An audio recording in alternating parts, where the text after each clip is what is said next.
بسم اللہ الرحمن الرحیم۔ السلام علیکم۔ قرآن کریم نے یہ واضح نہیں فرمایا کہ وہ برہان ربی جو یوسف علیہ السلام کے سامنے آئے کیا چیز تھی، اسی لیے اس میں حضرات مفسرین کے اقوال مختلف ہے۔ حضرت عبداللہ بن عباس رضی اللہ عنہ، مجاہد رحمۃ اللہ، سعید بن جبیر رحمۃ اللہ، محمد بن سیرین رحمۃ اللہ، حسن بصری رحمۃ اللہ وغیرہ نے فرمایا کہ اللہ تعالی نے بطور معجزہ اس حلود گاہ میں حضرت یعقوب علیہ السلام کی صورت اس طرح ان کے سامنے کر دی کہ وہ اپنی انگلی دانتوں میں دبائے ہوئے ان کو متنبہ کر رہے ہیں، اور بعض مفسرین نے فرمایا کہ عزیز مصر کی صورت ان کے سامنے کر دی گئی۔ بعض نے فرمایا کہ یوسف علیہ السلام کی نظر چھت کی طرف اٹھی تو اس میں یہ آیات قرآن لکھی ہوئی ہے،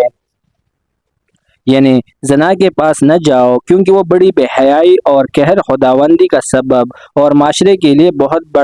برا راستہ ہے۔ بعض مفسرین نے فرمایا کہ زلیخا کے مکان میں ایک بت تھا، اس نے اس بت پر پردہ ڈالا تو یوسف علیہ السلام نے وجہ پوچھی، اس نے کہا کہ یہ میرا معبود ہے، اس کے سامنے گناہ کرنے کی جرأت نہیں۔ یوسف علیہ السلام نے فرمایا کہ میرا معبود اس سے زیادہ حیا کا مستحق ہے، اس کی نظر کو کوئی پردہ نہیں روک سکتا۔ اور بعض حضرات نے فرمایا کہ یوسف علیہ السلام کی نبوت اور مرافت علیہ خود ہی برہان رب تھی۔ امام تفسیرین ابن جریر رحمۃ اللہ نے ان کی تمام اقوال کو نقل کرنے کے بعد جو بات فرمائی ہے وہ سب اہل تحقیق کے نزدیک نہایت پسندیدہ اور باغبار ہے۔ وہ یہ ہے کہ جتنی بات قرآن کریم نے بتلا دی ہے صرف اسی پر اکتفا کیا جائے، یعنی یہ کہ یوسف علیہ السلام نے کوئی ایسی چیز دیکھی جس سے وسوسہ ان کے دل سے جاتا رہا، اس چیز کی تعیین میں وہ سب احتمال ہو سکتے ہیں جو حضرات مفسرین نے ذکر کیے ہیں، لیکن قطعی طور پر کسی کو متعین نہیں کیا جا سکتا۔ ہم نے یوسف علیہ السلام کو یہ برہان اس لیے دکھائے کہ ان سے برائی اور بے حیائی کو ہٹا دے۔ برائی سے مراد صغیرہ گناہ اور بے حیائی سے کبیرہ گناہ۔ یہاں یہ بات قابل نظر ہے کہ برائی اور بے حیائی کو یوسف علیہ السلام سے ہٹا دینے کا ذکر فرمایا، یوسف علیہ السلام کو برائی اور بے حیائی سے ہٹانا نہیں فرمایا، جس میں اشارہ ہے کہ یوسف علیہ السلام تو اپنی شان نبوت کی وجہ سے اس گناہ سے خود ہی ہٹے ہوئے تھے، مگر برائی اور بے حیائی نے ان کو گھیر لیا تھا، ہم نے اس کے جال کو توڑ دیا۔ قرآن کریم کے یہ الفاظ بھی اس پر شاہد ہے کہ یوسف علیہ السلام کسی ادنا گناہ میں بھی مبتلا نہیں ہوئے، اور ان کے دل میں جو خیال پیدا ہوا تھا وہ گناہ میں داخل نہیں تھا، ورنہ یہاں تعبیر اس طرح ہوتی کہ ہم نے یوسف علیہ السلام کو گناہ سے بچا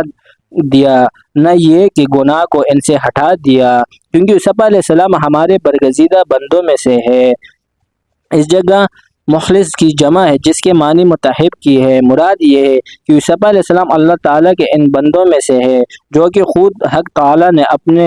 اپنے کار رسالت اور اصلاح حلق کے لیے انتخاب فرمایا ہے۔ ایسے لوگ پر اللہ تعالیٰ کی طرف سے حفاظتی پہرا ہوتا ہے کہ وہ کسی برائی میں مبتلا نہ ہو سکے۔ خود شیطان نے بھی اپنے بیان میں اس کا اقرار کیا کہ اللہ کے منتخب بندوں پر اس کا بس نہیں چلتا۔ اس نے کہا، یعنی قسم ہے تیری عزت و قوت کی کہ میں ان سب انسانوں کو گمراہ کروں گا بجزائے بندوں کے جن کو آپ نے منتخب فرما لیا ہے۔ گزشتہ صحابات میں یہ بیان آیا ہے کہ جس وقت عزیز مصر کی بیوی حضرت یوسف علیہ السلام کو گناہ میں مبتلا کرنے کی کوشش میں مشغول تھی اور یوسف علیہ السلام اس سے بچ رہے تھے، مگر فطری اور غیر اختیاری خیال کی کشمکش بھی تھی، تو حق تعالیٰ نے اپنے برگزیدہ پیغمبر کی اعانت